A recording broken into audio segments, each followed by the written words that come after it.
Trevor Noah, whoever he may be, is almost as bad as Jimmy Kimmel at the low-rating Academy Awards. Noah said incorrectly about me that Donald Trump and Bill Clinton spent time on Epstein Island. Wrong. And this is another thing too I've realized about celebrities, bro. Like they'll give their political opinions, but they don't know anything about how the government works. Go ahead. No one wants to hear a musical artist's take on ICE or any of these other government factions that people are upset about or any of Trump's policies. It's like, can you talk about your award? Can you talk about why you won? No one wants to hear this. It's super cringe. Do you want to kick it off with the Trevor Noah stuff and the Grammys? Yeah, I thought this was really funny. We could start off. Yeah, let's start off with that because obviously, you know, for those of you that don't know, the Grammys were last night. I don't even think, dude, do people even watch that anymore? Nobody. Bro. I'm not gonna lie. Trump was kind of right when he was saying nobody watches this anymore. he took the Truth Social. We'll get into the post in a moment, but he was angry. He was like, the low rating Grammys and Trevor Noah making fun of me and all that. And he's threatening to sue. Yeah. But yeah, I mean, the Grammys are dead, bro. I mean, I think that's a litmus test for how weird you are. If you still watch the Grammys, you're probably a boomer. Yeah. And you're about to die because I can't remember the last time I've ever seen somebody anywhere close to my age turn the Grammys on, but whatever. Bro, I don't think anyone like I was going to say anyone your generation, ain't no way, bro. They're watching that. No one's watching that. There ain't no way, bro. So it's just like because I remember when I was like in middle school, like the VMAs were cool, right? Like I remember the VMAs used to be cool. Like you would watch it, and you know, I'll never forget. Britney Spears had Madonna and Christina Aguilera. And they did the three-way virgin dance, and then they kiss each other, and that like hit the news all over the place. All three of them kiss each other, which, you know, this is early 2000s. This was like, what's going on here, right? Yeah. And at the time, Christina Aguilera had been getting really big. She was like having she had a bunch of hit songs. Britney Spears, like 3-4 years prior, was on top in the late 90s, and then obviously we all know who Madonna is. So they brought three different generations pop stars, and I remember it went viral. Well, I don't even know how to say it viral because you didn't have like social media and stuff like that. But that's when I remember people would tune in to like cable TV and award shows and all those stuff. But bro, ain't nobody watch the BET Awards or you know, the Grammys or any of that BS anymore, man. It's like cable TV is cooked. Yeah, look, social media completely killed TV in my opinion, and I still have some people that I know who are a little bit older than me. I'm 24, so maybe they're almost pushing their early 30s. And that's what they're gonna ask next is how old are you? Yeah. So guys, he's 20. He's 24. He was born in 2001, bro. This nigga was born like right after 9/11. Real Gen Z. Yeah, real Gen Z. Yeah, facts. So no, but I can't remember the last time I cranked on a TV. And when I tell anybody over the age of 25 that I don't watch TV, they immediately go, "You don't watch TV? Well, what do you do with your time?" Well, I don't know. Maybe I scroll TikTok and scroll Instagram and like, I don't know, maybe watch YouTube. I can never imagine like cranking on TV and sitting back and watching like a regular show. And this show that was just going viral, Love Island, it's all goy slop. But I mean, TV is, look. Yo, chill, man. You got a job, bro. TV is, I think that's a niche enough term. TV is cool, but it depends what you're watching, man. There's a lot of really brainless content on TV. I think it's worse in social media. At least in social media, when you're scrolling X or TikTok, you learn something every now and then. Whereas TV is like, to me, purely entertainment, unless you're watching like niche National Geographic or something. Yeah, no, I think YouTube, Netflix, Hulu, alongside social media, were the nail in the coffin for television. Because what I've realized is, why are you going to sit there and watch TV and, you know, subject yourself to commercials and all the other BS when you could just go ahead and watch streaming services and not have to worry about commercials? Yeah. 100%. Even though I heard Netflix now is starting to put commercials. So it's going to turn back into what TV was. I think there are ads on Netflix, although I don't watch it. But I mean, regardless, streaming, like you said, streaming services have killed TV. You know, probably in the next 20 years, we're going to see a complete shift. I mean, nowadays people just have smart TVs and they just watch on the streaming services. I can't remember the last time I met somebody who has like a cable box. Like, that's insane. Or just pays for cable every single month. That's super, super ancient. Yeah, you still pay a Comcast? Like, I mean, really, what we're doing right now is what people have turned to: alternative media, people who go live at night, people who have shows. I think this is the new wave, and this is going to continue to progress and catch traction. And so this is the new, I think, niche, whether it's news or just streamers on Twitch and whatever have you. I think this is the new wave, especially with my people. Who knows what's going to happen when we're all like 30 or 40? What the hell we're going to be doing? But TV is definitely not going to be the answer. It's cooked. It's cooked. All right, so yeah, let's talk about this Grammy thing real quick.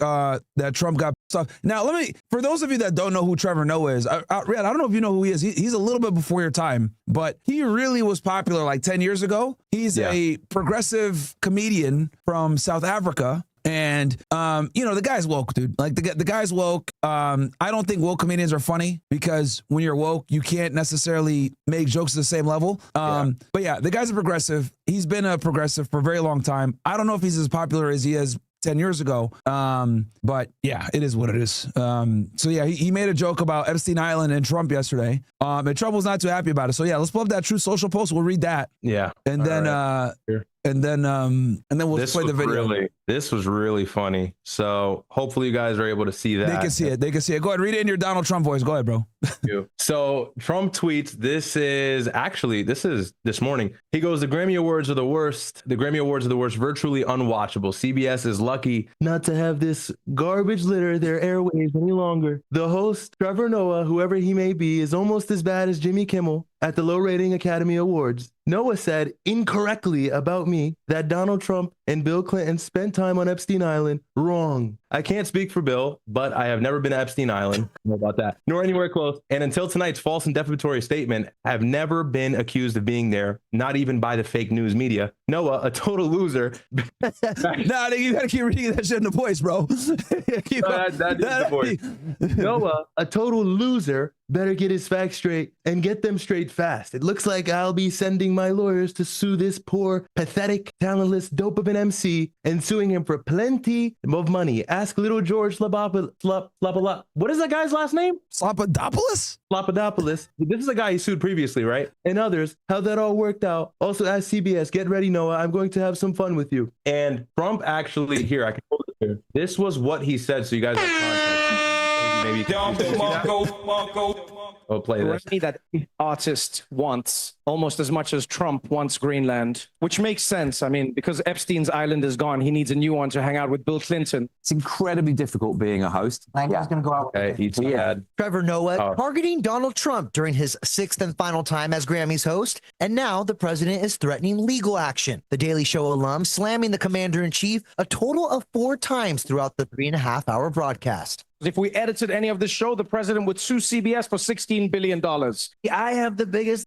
I have it. Everybody's saying it. Wop, wop, wop. That's pretty good. Look at it, babe. The show spotlighting more stars sharing their sharp criticism of the federal government's militarized crap. Oh yeah, pause. So another thing also, there was some chick that went on an entire rant complaining about ICE. I forget who it was, but that's another thing also that I forgot to say about these award shows that really annoyed me. These award shows also, when they were more popular, were like the perfect stages for people to like moral grandstand and try to like, you know, virtue signal and stuff. Like they would like send out political messages like, oh, this war, this guy or whatever. Oh, we hate Bush. Like they would use these award shows to push a political agenda and like a virtue signal. And this is another thing too I've realized about celebrities, bro. I really like, I figured this shit out once I started getting into social media and like being around these types of bro, half these guys don't even know how the government works. They don't know, you know, the difference between the legislative branch, executive. Yeah, they don't know nothing. Yeah. Like they'll give their political opinions, but they don't know anything about how the government works. Go ahead. No, you're entirely right. And there needs to be, look, politics has its place and it needs to stay in its place. This is the Grammys. And I think people just take certain matters way too far. No one wants to hear a musical artist take on ICE or any of these other government factions that people are upset about or any of Trump's policies. It's like, can you talk about your award? Can you talk about why you won? No one wants to hear this. It's super cringe. Bad Bunny went on this whole thing. By the way, the guy barely spoke any English. God bless him. He was struggling to speak English.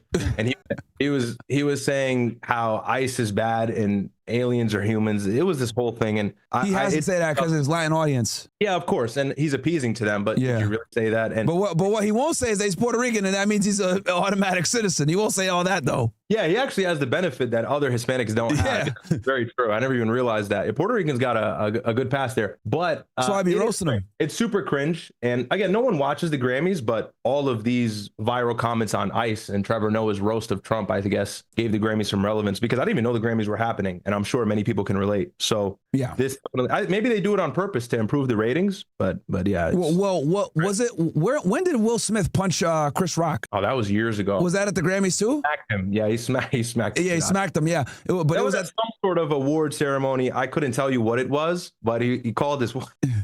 Yeah, he's like, "Don't talk about my wife." I remember that shit, bro. G.I. Jane or something like that. Yeah. Oh yeah, because she bald as hell. He was bald. Yeah, that was a low blow. That was crazy. But again, like getting up and smacking the guy. Nah, she kind of deserves it, bro. She embarrassed the hell out of him, bro. God, dude. Oh my God. And that's a whole nother. Don't get me started on that. That was just terrible. And Will Smith has lost all credibility for what I know. But yeah, these award shows are like everything except the damn award. Like whatever. They said Oscars. Oscars is what they're saying. Okay. Yeah, Oscars. March Yeah, thank you guys. March 2022 is what the chat's saying. Yeah, Oscars. That was crazy. That was crazy. He smacked. Oh yeah, because Grammys is music. Oscars is film. Yeah. Yeah. Like I see, bro. I don't even. Oh my God. Yeah. Grammys is for. And all the young people are like, what is it? They don't even know what this stuff is. You're preaching to the choir, bro. I don't watch any of it. And then I think, Bad Bunny. I think is he gonna perform at the Super Bowl? Yeah. I think he's locked in. I think he is. Yeah, in a few weeks. Isn't the Super Bowl this week or something? 2 weeks maybe. It should be. It's always early February. I don't keep up with sports that much anymore, so I couldn't tell you. But I know it's this month, and he'll be performing, which people are really upset about that, and some people are really happy about that as well. Everything's become politicized. Bad Bunny performing at the Super Bowl has become this whole political thing. Where like one side. What do you think about that? I mean, look, I don't know if anyone. Look, when it comes to Bad Bunny, I will never negate the fact that he's huge and he has a very large audience. I mean, people who speak Spanish make up a good percentage of the globe, and his music is the biggest in that industry. With that being said, not that many people. Of course, the second most spoken language in the United States is Spanish, so I guess you can argue that that's why it makes sense. But a lot of the people who watch the NFL, being Americans, white Americans, or people who don't speak Spanish, are not going to enjoy that show. So from a lucrative standpoint, from a financial standpoint, it's lucrative, but from a societal standpoint, I think that it's probably a bad move, and the NFL is catching some flack for it. I mean, I think that's so, like, imagine your life is so boring that you're upset about some performance at a Super Bowl halftime show. Go get some money.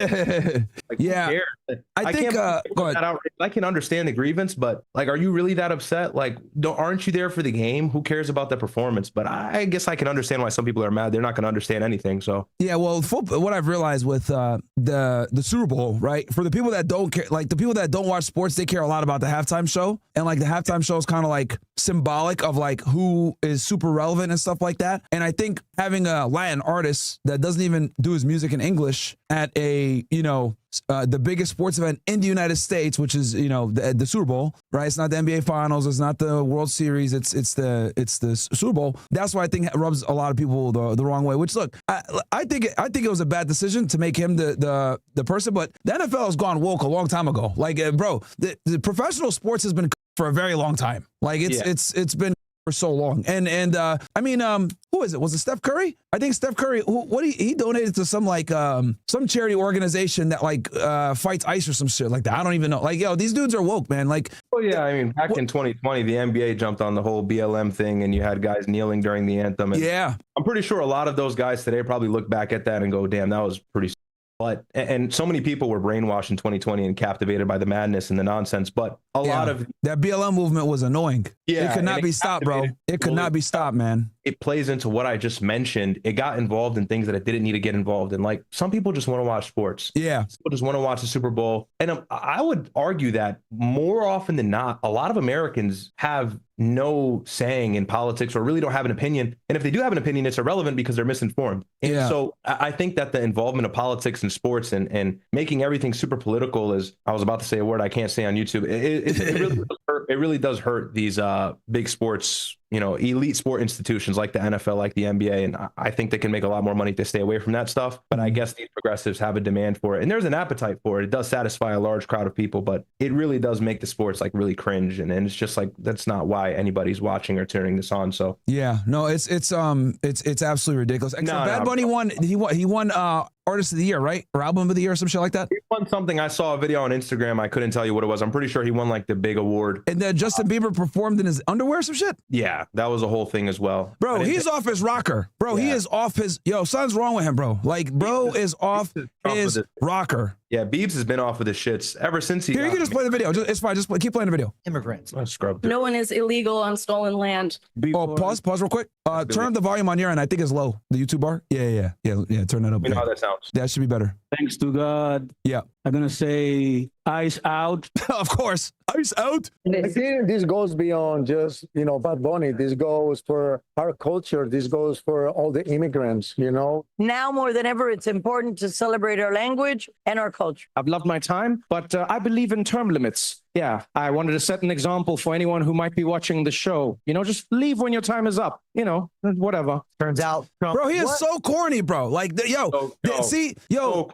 Noah reminds me why I don't watch these progressive comedians, bro. He's so trash, bro. Yeah, he's Oh my God, man. That was really crazy. They always use their jokes to send some political message. It's so frustrating, bro. And that's precisely what I'm talking about. Like, and he was so vague. Just, I mean, he called him out later on anyways, I'm assuming, but so cringe, bro. Like, come on, dude. This is the Grammys. Get a grip. Let's keep wild. his review, well, it's not exactly glowing. Oh, I told you it's my last year. What are you going to do about it?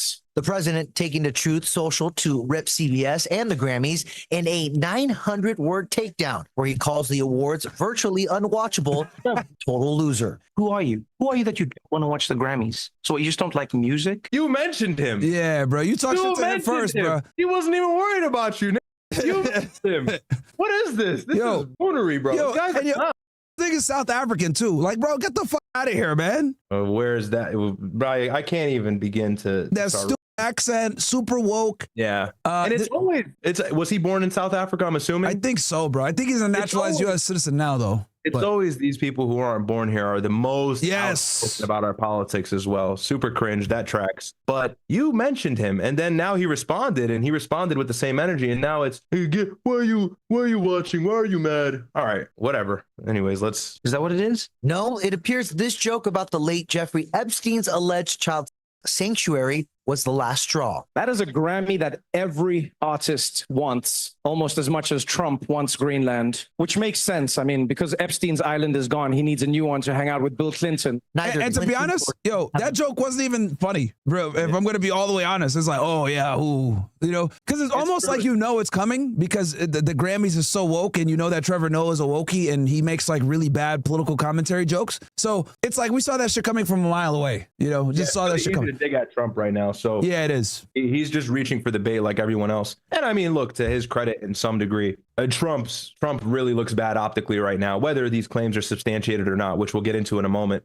He does look bad. So it's to no surprise that everybody's talking about this. The topics of conversation are either Trump or ICE right now, really. And then the Iran war is kind of taking a backseat to everything, which it shouldn't, but whatever. Yeah. and we'll talk about that too, because there's the new developments that we discussed. Any crimes related to Epstein, Trump calling the job false and defamatory. He adds, quote, "It looks like I'll be sending my lawyers to sue this poor, pathetic, talentless dope." Now, I will say this. Get ready, no. Pause. Trump has been successful suing people before. Yeah, that's the guy that I couldn't read his last name. Apparently, he sued him and a couple others previously, and he's won. I mean, he's got a team. He's got a team of. I'm trying to remember here. He get a bag from YouTube. Trump? Yeah, I think he successfully sued YouTube, bro, which is like damn near impossible to do. Oh, check that. Let me look here. Yeah, in September 2025, YouTube agreed to pay over $24 million to settle a 2021 lawsuit filed by Donald Trump regarding his account suspension following the January 6th Capitol attack. Wow. Yeah, bro, and it was a settlement. Like YouTube and YouTube never. It's almost impossible to beat those in lawsuits. And then let me see here. I think he also sued Facebook. Let me double check here. Yeah, Meta agrees to pay Trump $25 million. So he got $24 million from YouTube, $25 million from Facebook, and then did he sue X as well? Yep. Let me double check here. He won his lawsuit against ABC News as well. Yes, and he gets $10 million from X, and then you said ABC? Yeah, George Stephanopoulos for $15 million, which will be contributed to his presidential library plus one legal fees. So, okay. The suit claims Stephanopoulos falsely stated in March 2024 in an interview that Trump was found liable for. Okay, so let's go through this then. So he got 25 from YouTube and Facebook. Then he got another 15 from ABC. He got 10 million from from X. Mm-hmm. Yeah, bro. Bro got like almost $100 million, man. Probably more we're not naming. Yeah, honestly, maybe if I was Trevor Noah, I'd be worried right now. And I have Trump has gotten a million things going on right now, and he's being pulled in like 5 different directions. So the fact that he's still willing to try and attack this guy and sue him is like just crazy. But, yeah. I mean, where he has the bandwidth to do it. Well, he watches everything. Trump. Yeah, he does. He watches the media like a hawk, and that's why he gets so mad. I love how when he's sitting there and he's about to do like a press conference, the first thing he asks the reporter is, "Where are you from?" "Oh, I'm from CNN." "Oh, the fake news." "Okay, what's your question?" Trump is good on, and the biggest thing about Trump, and I'm not trying to hate on MAGA, but let's be honest, Trump is obsessed with power. Trump is obsessed with image, and that's always been prevalent. Before I was alive in the 90s, he's always been this pop star icon, rich New York guy who was hanging with Epstein before all of the scandalous information came out. And so Trump has always been really concerned with upholding this image of being the guy and being the most powerful and notable person in, honestly, the country. And he successfully pretty much closed that bridge when he became president in 2016. So that's why he attacks these people, because he's really concerned about his public image. To his detriment, honestly, he shouldn't give these people any time of the day. But it looks like he's made money doing it. So yeah, but no, that you made a good point, bro. Like for him, it's gonna hit different because at the end of the day, like people forget, like a lot of people forget, Trump was a reality TV star first. Yeah, like he was, and he was everywhere. Like he was hanging out with the rappers, he was hanging out with Mike Tyson. Like before he became a politician, he was actually like, you know, really liked by a lot of people. Yeah, he was not nearly as censored or taboo as he is now, of course, because of his policies. He was the rich guy that was like all the WWE events and shit like that. You know what I mean?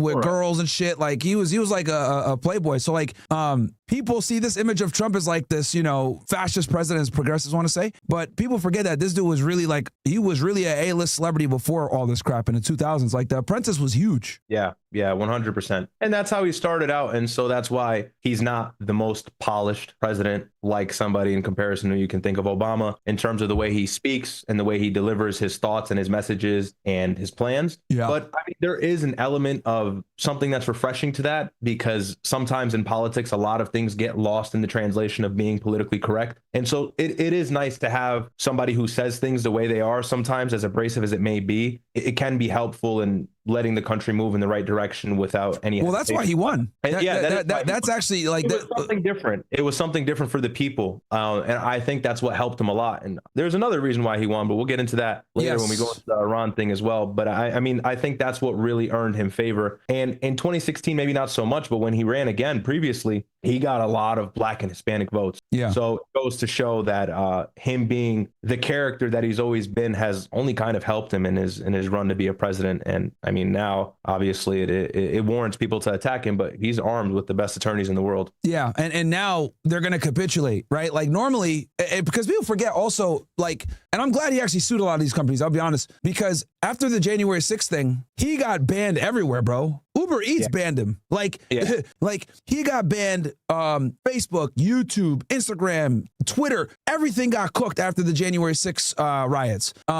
And people forget also that like in 2022 and 2023, those were really dark years for Trump, bro. Like he had like 4 federal indictments. He was facing 4 different criminal cases in 4 different jurisdictions, 2 of them being federal, 2 of them being state. He was getting sued out the woozah by everybody. So for him, you know, look, if he didn't win this presidency, he'd be in prison right now. 1,000,000%. He'd be in prison right now if he didn't win this presidency. And that's exactly why he appeased to many of his donors, because if he didn't, he was going to be behind bars under the federal indictment he was facing. And yeah, you're totally right. Wearing a Trump hat, I mean, today it's been revived because of the ICE raids and so on. But in 2016, if you wore a Trump hat, it was equal to like wearing some sort of symbolism. It was very detested and very bro. I remember because walking down the street, it was that serious. And then maybe during the Biden administration and the latter half of the Biden administration, when everybody was really upset and frustrated, then Trump became popular and cool again, and it wasn't nearly as taboo. And now that whole stigmatism from 2016 has been revived due to ICE's actions and honestly just his ICE is like now. If you support ICE now, it's like supporting Trump back in 2016 when he ran originally. I think it's worse. Yeah, or it could be worse actually, because now you're dealing with like immigration, people actually getting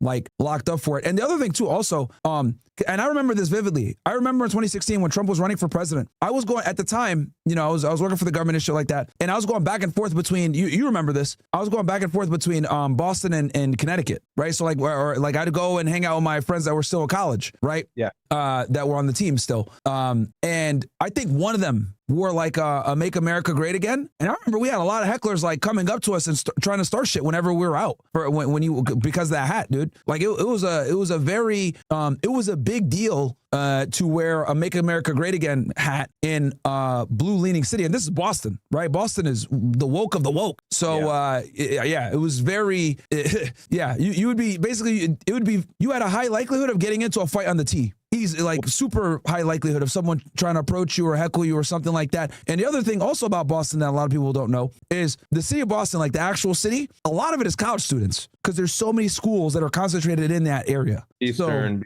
so, BU, yeah. all those guys are super wokey losers.